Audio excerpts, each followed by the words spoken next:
to Off the Shelf. I'm your host, Yvonne Wolf. Today, our special guest is co-author and illustrator of Chicago Treasure, Rich Green. Welcome, Rich. Hi, thank you so much for having me today. So tell me about how you are on this team.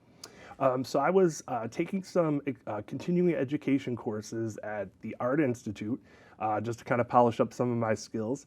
And one of the instructors was John Rabius, and he's also a co-author and a Photoshop expert essentially for this book project. And he had worked with our other author, Larry Broutman, on some previous books that Larry had produced. So when John got to know that I worked on children's books and illustrating as well as authoring for children, a light bulb went off in his head because he knew that they were going to be working on this next book that would feature children inside of illustrations. So they contacted me to see if I'd be interested in being part of the project, and I would say the rest is history. It became a book. When it first started, Larry had contacted me to say, here's what we're thinking of doing. And it was maybe going to be like 10 illustrations or so with, the children, and ended up being 63. Yes, I'm impressed at how big this book is. Yes. Yeah, usually children's book have a page limit like 36 Sure. or some magic number. Right, so yeah, traditional children's books would be 32 pages, picture books. This is kind of a little bit of a hybrid of a book where it crosses between being for children or children of all ages, but it has a little bit more of a coffee table photography type book format in that it's 168 pages and has multiple sections and stories and rhymes and all kinds of other fun things in there. So it may not be something you could read to a child right before bedtime, but you could certainly pick out a couple pages and read to them before they go to sleep. But it can easily become a bedtime favorite that Right. comes back and again. Sure, right. And it's not just Mother Goose ranks, because I found some very wonderful, popular culture. Larry is a board member for the Chicago Lighthouse, and in some time that he had spent going to and from the facility, the lighthouse itself has preschool programs for children, and the programs are actually blended, meaning that they include on purpose children that are disabled and who are have special needs, could be visual disabilities, physical disabilities, as well as fully able children. And what they want to teach those children at the preschool age is how to work together, to have empathy for one another, to be able to assist if needed for the children that have special needs, so that when they go off into full kindergarten, first grade, grammar school programs, they may not be sent to those schools together, but they will have already started to have that experience at a very, very early age, which is kind of key. And they become much more aware and understanding of what the challenges are for the kids. And so he saw these children there and thought to himself, that he had done other books with animals doing whimsical things around the city or whatnot. Why not have this one be with children? I see. And so the first several images and things were based on photos he had taken of the children. But as we got to working more and more, when the school started to pick up on some of the things we were doing, because a lot of the children are from the Lighthouse Preschool, the teachers would contact us and say, we have a boy and a girl who he is visually abled and she is visually disabled, and they have partnered up and he really protects her. They would make a perfect Jack and Jill, that he is helping lead her somewhere. Or we have a young lady who would be really great as a Goldilocks and the Three Bears. And over time, you get to know some of the children, and the children themselves would say, my favorite story is Alice in Wonderland, or I really love Cinderella, or, and we started working in some things that were more current or more popular and had, like Harry Potter. Harry Potter, for example, one of the young ladies was, really into being Hermione. So we tried to work on making sure that the children, regardless of their abilities, felt like they could become any of these popular characters throughout literary history, really. So making dreams come true. Right, exactly. And also just giving them the ability to realize that they can become anything, that there's no limit should stop anybody. So, yeah. Wow, so that brings us to how your book benefits Glenview, because Glenview is the headquarters for Chicago Lighthouse. Right, so Chicago Lighthouse has a couple different locations. One is here in Glenview, one is in downtown Chicago. And so the proceeds from this book, and actually all of Larry's books, are benefiting both the Chicago Lighthouse as well as another organization called Access Living, which again provides access and ability for folks with any types of disabilities. So all not of just the books visually impaired. Correct. Okay. Yeah, correct. That's So it's a book that gives back to not only the local community, but also all of the people that work and are employed by the facilities. The lighthouse itself employs roughly around, I think, 1,000 people throughout its locations, and a third of the employees are identifying as having some form of disability. So it's a really wonderful program. And yes. part of what the lighthouse also does is they contract for things like the Illinois Tollway or for some of the hospital networks downtown, and they become the call center for those locations. They contract out, and because the lighthouse has all of the special equipment for people who have visual disabilities and special monitors and tools and devices, oftentimes the person that you're speaking to, if you're calling about your iPass or something, Right. would be someone in the lighthouse facility who might have a disability that's able to handle your entire transaction. Wow. So yeah, that's- it's really We amazing. never The knew work that, that they do yes. is quite impressive. Yeah, Yeah. even though Glenview TV had done a program with them before about their adventure camps for young youth with visual impairment and typical youth, teenagers, and they are also building this wonderful teamwork and relationship. Right. The summer camp series, they just wrapped up one of them recently. Last year, when the Lighthouse did a big, huge display along Michigan Avenue where they had the lighthouse sculptures along the Magnificent Mile. And I actually was lucky enough to participate in that and decorate one of them with all of the different artwork that's in the book. And it was so neat to see because they took the kids out as one of their field trips to go see all the lighthouses. Well, of course, you think to yourself, how do they see if they have visual disabilities? But Yes. what they had done at the time was they set up, all of us that were artists had to record a visual, an Audio. oral description Yes. so that the children could actually, or anyone with a visual disability could go up to there Picture, and hear. They could listen when they came by it, listen to a special app on their phone and stuff to have me describing that it has children and storybooks and it's vibrant colors and Yeah. all different kinds of descriptive factors. Size and But the texture. neatest thing was to actually see some of the children just touching and feeling the lighthouses themselves to try to kind of get a feel for what the materials would have been made out of and everything else. So yeah, their programs there are really, truly remarkable. Yes, it's a very creative Yeah. too, if you think about Yeah, how good they are at what they do. it's true. So these stories, the pictures are very well done. I see some pictures from Chicago. Right? And who took those? Are you part of that? Yeah, or- so there's 3 sections in the book. As you were mentioning, one of the sections is photography of Chicago that Larry Broutman took of Okay. the city, all kinds of famous locations, landmarks, things that really you think of when you think of iconic oh places in yes, Chicago. the Bing and the water Yes, tower. right. The lions in front of the Art Institute, Yes. the Chicago Theater, the L tracks, Cubs games, Bears games, all kinds of fun things.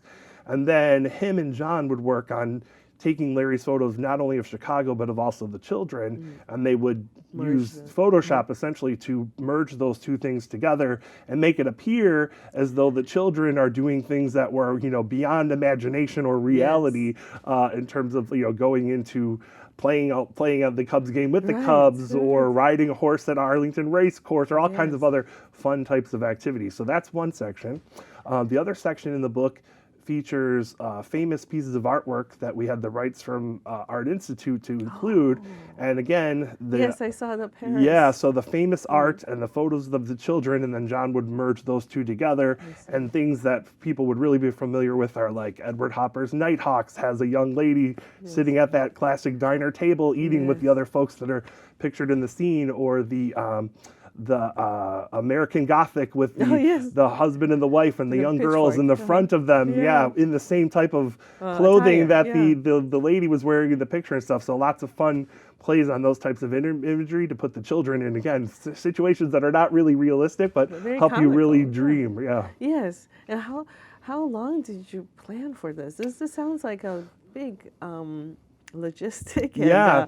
costuming and Yes. So, scheduling days. where right. So people the can section be- that I worked on with Larry has all of the classics, The fairy newspaper? tales, Oh, yes, storybooks, Sleeping nursery Beauty, rhymes, all Elsa, kinds of things. Peter Pan. And so when it first started, like I mentioned, we were going to do 10 or 12 of these, and Larry had some of the photos taken already of children, and we just started to figure out, like, what could we do to pose them.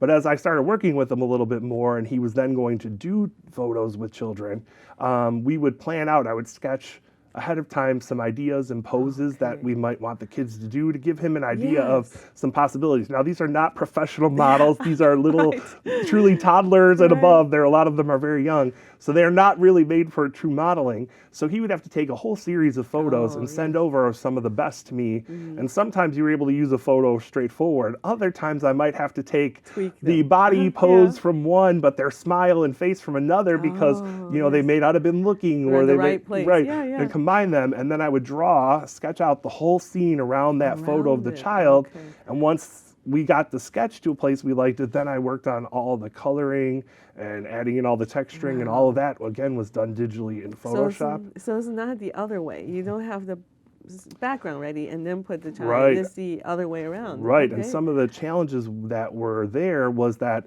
you really have to have the proper perspective to fit the way that the photo was taken of the child. Yes. If the camera was up here, Yes. your whole scene needs to look as if that Right. camera is there. You can't suddenly have the kid up Consistent here. with the- yeah. Or if they were taken in different lighting conditions, there might be a reason, like in our photo of Cinderella, she's a young lady in a wheelchair, and the photo was taken outside on a sunny day, and the sun is hitting her hair in a certain way that I then had to draw the illustration to look like there was windows behind her that would have been letting Right. sunlight in back Wow. there to make it appear as though there's really sunlight hitting her face. So yeah, a lot of the drawing Detail work. came after the fact to figure out how to make the picture work best, right? Wow. And then what we did in terms of co-authoring, what we did for any of the things that are a more traditional story, we created what we call a Chicago Pretender article. So it's like a little bit of Newspaper brief. make-believe, right, a little brief article that would summarize a little bit about what that story is about. Because oftentimes things like Sleeping Beauty is a very long story and we needed to quickly get this wrapped up. And so I would work on creating the text for those stories and putting a little bit of a clever play on words. And we would always try to put a little spin on something that, had something to do with what we added to the photo or the picture. And then if it was based on a traditional nursery rhyme, oftentimes then the rhymes are written or rewritten slightly to match the story. It's funny when you do the research on a lot of the classic stories, they are not very happy. They are very dark. Yes. And they are not, they don't always have very happy endings, or there's some Yes. very interesting parts to the rhymes that are not, pleasant. And we didn't want this book to be about negatives. We wanted it all to be positive. So we'd often have to take those and kind of add a positive twist or a spin to them to make it a little bit more positive. But yeah, the more you dig into grim fairy tales and other things, they're grim not just because of the name, they're grim for another reason as well. True. Yeah. They were medieval times. Right. So, It's true. This is themselves. Yeah, so Rich, you have a background in film and as an illustrator, artist. How have you combined all that together, especially now that we understand that the whole illustrator world has gone digital? Yeah, so I originally went to school at Columbia College, and I was taking film and video courses and kind of primarily focusing back then, and this was in the mid-90s, on computer graphics and animation. I had gotten a computer when I was maybe in 5th grade or so and found myself doing pixel by pixel artwork at the time, and that's really when my love of illustration came into play. So for me, drawing and illustrating and stuff was almost always on a computer. That's what really drew me to it. It only in later years became a tremendously popular way to do professional quality work. But I was at Columbia taking the courses. I was picked up to do an internship at Disney. So I had a 5-month internship with Disney. And of course, that really ties back into the book and why I had no problem whatsoever working on some of those characters and properties, because it's my dream to be part of that. And then over the years, as time has gone on, the publishing industry has seen an influx of digital. And so a lot of times folks that do traditional illustrations will still work traditionally, but scan them in and use computer graphic tools to do enhancements, adjust colors, make tweaks. Publishing companies don't care really if an illustrator does work one way or the other. It's all about getting great results and then also having the ability to take input from the art director, make changes and adjustments. So oftentimes digital can adjust faster. Easier, faster, so yeah. with the deadlines and the timelines they're under, they like that, but they would never, not work with someone who is working traditionally. For this particular project, however, I don't know that we could have done this traditionally by Yes. combining Right. the people with the, you know, And the lighting to exact, adjust all all of that. the details, right? Yeah. So I'm so fortunate that this is how I do work, and, Yeah. and it really helped out for this particular project. So I understand that in this book, you were invited on the team through the book, but I also learned from other illustrators that sometimes you're connected to a publisher, and then they will select you for, let's say, another storybook. Yeah, How so does that develop for you? In this? right. So in this particular case, yeah, Larry was actually putting this book together and works with the book publishing company and distributor himself to put the project together. If you're working with a large publishing house out of New York, for example, there's two ways really for illustrators. You can be author illustrator, and you would pitch both your manuscript as well as some drawings, and they call that a book dummy, and that gets sent in. Many of the publishing companies only really want you to work through an agent, so you would have to secure a literary agent for that. But if you're working as just an illustrator for the project, you can submit samples of your work to the different art directors or illustration agents, and you may send something that they love today, but you may not hear back from them for a year and a half or 2 years because they may keep your samples and know they want to work with you at some point, but they just don't have a project that it fits yet. And so then that art director would pitch your illustrations with whatever manuscript the editor came into, and if they agree, that's how those types of books are combined. So there's kind of a couple different routes, and of course that's the path that the majority of traditional children books or traditional, young author books, middle grade books would come through, right? Wow. Yeah. It sounds like you enjoy this work very much. Oh, it was unbelievably fun to work on. I mean, I love all of these different entities that we were working on with the children, like from the fairy tales to the stories to the popular culture. It was so fun to work on that. But the best part truly was the children. I didn't get to be there when the photos were taken. That was all done with Larry, and I would have the photos sent to me. So I can only imagine what the kids might have been thinking, because again, they're not sitting anywhere in the world they're going to end up looking like they're sitting in. It's a little bit like green screening, isn't Exactly, it? correct. Or the CGI Right. that we're so familiar on when the film. The actors themselves don't know how the movie is going to turn out. That's exactly right. And so the earlier pictures Larry had just taken with the kids in their regular clothes. But as we got more into this, we started getting costumes. And it was funny because he would let me know, like, that the second the young lady who dresses up as an olive oil character for Popeye put that little costume on with the very full skirt, she started twirling around and dancing and spinning, and just the fact of putting the costume on starts to transform their little personalities. But then when we were done with the images, he would send them over to the school and to the parents, and we would always get these emails back about how it made the parents cry to see their children celebrated in this way, and the little kids couldn't believe, that they could go to school and say they're going to be in a book. And we had one little young lady who plays Annie from Little Orphan Annie, and she was talking about, am I going to be a star? Because she got to be in the book. And so I mentioned earlier that we had all of the illustrations on that lighthouse on the public art display downtown, and she went to go see the lighthouse. And other little children recognized that that was her and came up and asked her for her autograph that morning. And so she really felt like she became a star. And that is exactly what the project is all about. The children. That's the title of the book, Chicago Treasure. The children are the treasure. So, yeah. Well, that's a lovely story, because my niece and nephew both have CP, and they use wheelchairs, and they would love a project like this, and they would love to see a book like this. Yeah. Well, that's been the best part. I was fortunate enough that I have a niece and nephew, and I got to include them in the book. My sister and I actually took the photos for them, and I told Larry, I said, can I please include my own niece and nephew? Now We've included all these other, beyond 60 pages. Yeah, we've added so many already. Could we add them in? And it was so fun to be able to include them into this project, because again, just like all the other kids, they go to school with the book, they show off that they're in it, they write, signed copies for their teachers and stuff. So just that little, that little day that makes someone feel special is what it's all about. So how are you touring with a book? Is your publisher helping you, or are you planning a tour on your own?